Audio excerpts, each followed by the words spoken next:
Fala galera, tudo bem? Aqui Danilo do Capital Bíblia, seja bem-vindo a mais um vídeo. Nesse vídeo, pessoal, a gente vai refletir em cima do Salmo 29, a gente dá continuidade à série sobre o Salmo 29. No primeiro vídeo, a gente fez uma reflexão em cima do verso 11 do Salmo 29, um salmo davídico. O verso 11 diz: "O Senhor dá força ao seu povo". A gente meditou sobre a aplicação desse verso na nossa vida cristã. E hoje a gente vai a partir do primeiro verso do Salmo 29. O primeiro verso diz o seguinte: Deem ao Senhor, ó filhos de Deus, deem ao Senhor glória e força. Esse verso, pessoal, eu acho particularmente interessante quando a gente reflete sobre o momento atual da Igreja Evangélica Brasileira. A gente pode falar sobre aplicar esse verso no nosso contexto brasileiro, mas ele se aplica também a uma realidade que o apóstolo Paulo e os discípulos já enfrentavam na época da igreja primitiva, que é um contexto de muita idolatria em várias situações, idolatria a várias coisas, várias pessoas. Por que eu já apresento esse contexto?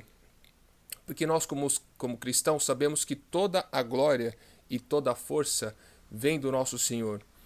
Toda a glória e toda a força pertence a Deus, pertence ao Senhor. Mas se nós não tomarmos cuidado ao longo da nossa vida cristã, à medida que a gente evoluir, à medida que a gente desenvolver o nosso caráter cristão, desenvolver o nosso conhecimento bíblico, teológico, à medida em que a gente se tornar mais respeitáveis dentro da nossa igreja local, diante dos nossos irmãos, nós corremos muitas vezes o risco de se esquecer disso, de que a glória e a força pertencem ao Senhor. Por isso a importância da gente meditar na palavra todos os dias. Meus irmãos, vocês vão ver ao longo dos vídeos que eu vou repetir muitas vezes as disciplinas e as tarefas, as obrigações que a gente tem como cristãos. Porque nós não podemos fugir disso. Né? Eu não posso aqui inventar uma reflexão mirabolante, né? querer tentar inventar a roda aqui para fazer um vídeo mais interessante, quando na verdade a minha verdadeira intenção é fazer com que você leia mais a Bíblia e ame mais a Deus por meio da palavra do Senhor. Né? E a gente não pode negligenciar isso ou banalizar essa leitura da Bíblia quando nós pensamos nos desafios que a gente tem que. Os desafios que nós nos deparamos, diante dos quais nós nos deparamos ao longo da caminhada cristã, particularmente quando nós falamos de idolatria, quando nós falamos de heresia, porque se nós não dominarmos a palavra de Deus, se nós não amarmos Deus por meio da palavra, nós ficamos muito vulneráveis a esse tipo de manipulação, a esse tipo de distorção. Né? Mas voltando aqui, dando continuidade aqui à reflexão do verso. Deem ao Senhor, ó filhos de Deus, deem ao Senhor glória e força. Dar ao Senhor. Muitas vezes não, na maior parte das vezes, nós vamos à igreja, nós buscamos ao Senhor porque nós estamos quebrados, estamos decepcionados, tristes. E é esse quebrantamento, arrependimento, tristeza, decepção, perda, luto, que nos leva a colocarmos Deus no altar das nossas vidas, tirarmos tudo que está ocupando esse altar, esse lugar que somente Deus pode ocupar, e é quando nós nos voltamos para Deus e colocamos Ele acima de todas as coisas. Porém, a gente pode muitas vezes, ao longo dessa caminhada, à medida que Deus nos restaura através da sua palavra, através do Espírito Santo, nós podemos ficar expostos a amarmos mais as bênçãos de Deus, né, do que Deus por quem Ele é. E a única forma de nós mantermos o nosso amor na essência de Deus é meditarmos na Bíblia e buscarmos a Deus, pedindo a Ele que nós amemos a Ele por quem Ele é, não porque Ele pode, não por causa das coisas, das bênçãos que Ele pode nos oferecer. E para isso, meus irmãos, a gente precisa guardar no nosso coração a plena autoridade, a plena inerrância da Bíblia sobre as nossas vidas. E a Bíblia eu digo de Gênesis a Apocalipse. Não é uma tarefa fácil, já mencionei aqui nos vídeos anteriores que eu estou nessa missão de ler a Bíblia inteira no período de um ano. É difícil a gente manter essa disciplina, mas isso é fundamental para que a gente não perca de vista a autoridade plena da Bíblia e não a autoridade de apenas partes da Bíblia. Estamos vivendo tempos em que a Bíblia está sendo fragmentada em diferentes ideologias, em diferentes idolatrias, seitas também.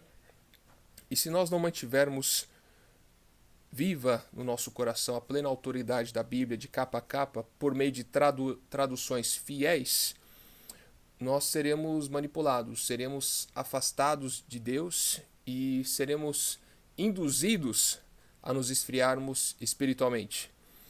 Então, a nossa tarefa como cristãos, e como eu ouso até falar, guarda essa imagem, e até como soldados de Cristo, nós precisamos manejar esta palavra, né?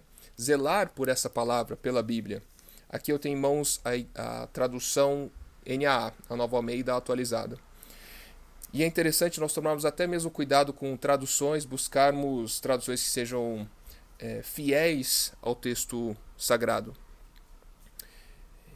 E muitas vezes, pessoal, isso é triste, nós não vamos encontrar esse tipo de conselho ou exortação.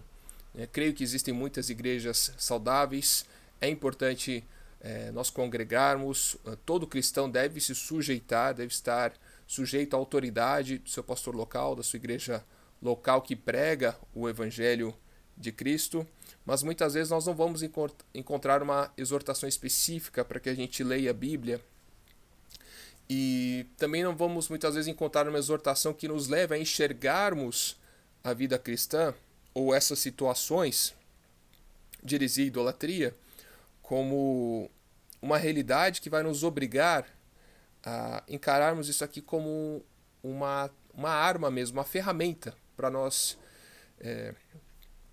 nos guiarmos ao longo dessas batalhas.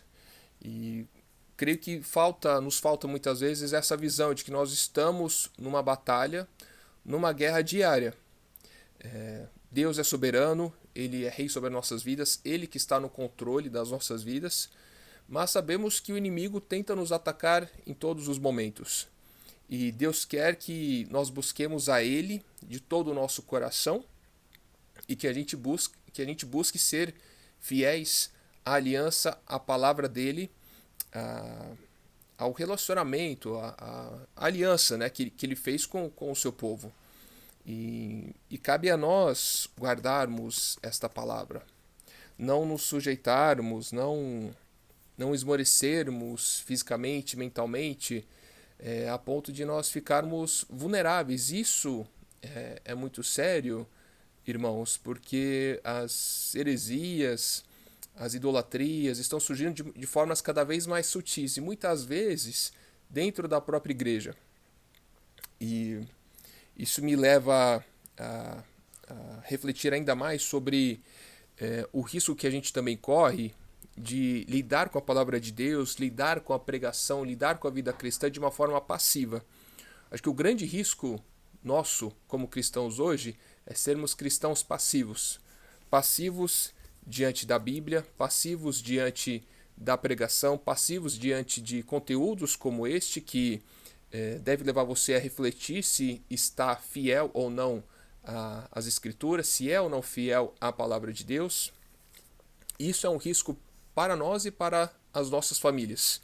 Isso a gente já percebe em filmes, em séries, que cada vez mais estão querendo influenciar a cultura, influenciar a formação das famílias, e só que não vejo tanta inquietação dentro da igreja no sentido de preparar os cristãos para esse tipo de ataque sutil, esse tipo de ataque que vem pela cultura, e cultura no sentido de conteúdos que se apropriam da mensagem cristã para influenciar, né? Ou seja, muitos conteúdos que têm uma boa intenção no primeiro momento, entre aspas, têm a intenção de promover o bem, de promover o amor, mas não o amor segundo a palavra de Deus. Não a fidelidade, não a bênção segundo a palavra de Deus. Isso a gente já percebe de uma forma muito evidente por meio da teologia da prosperidade, só que a gente já percebe outros movimentos que se apresentam de formas cada vez mais sedutoras para uma mente mais frágil como nós cristãos. Creio que nesse vídeo minha proposta foi refletir em cima dessa questão da idolatria, que muitas vezes pode vir de nós, né, no sentido de que estamos buscando a glória para nós mesmos, buscando força para nós mesmos, para nos envaidecermos por meio das nossas conquistas, ou uma idolatria que vem dessas influências externas, que estão aí para nos manipular, para dividir a igreja, para destruir a igreja, muitas vezes de dentro para fora, né? Promovendo uma glória e uma força que provém do homem, não de Deus. Isso de uma forma, como eu disse, sedutora, manipuladora, discreta, sutil, e que se apropria dessa passividade do cristão. Então, pessoal, creio que nesse vídeo, nessa reflexão, eu penso que nós precisamos estar cada vez mais alertas, né? Especialmente com os nossos jovens, adolescentes que estão em um período de formação do seu caráter, da sua mente, dos seus valores, e que precisam se alimentar das referências certas, das influências certas, para que não fiquem sujeitos a esse tipo de manipulação. Sugiro que vocês meditem no Salmo 29, nesse primeiro verso, no verso 11 também do vídeo anterior, e a gente se encontra nas próximas conversas, meditando sempre na palavra de Deus. Que Deus abençoe o seu dia. Compartilhe esse conteúdo, se inscreva aqui no canal e não se esqueça de ativar o sininho das notificações. Fique com Deus.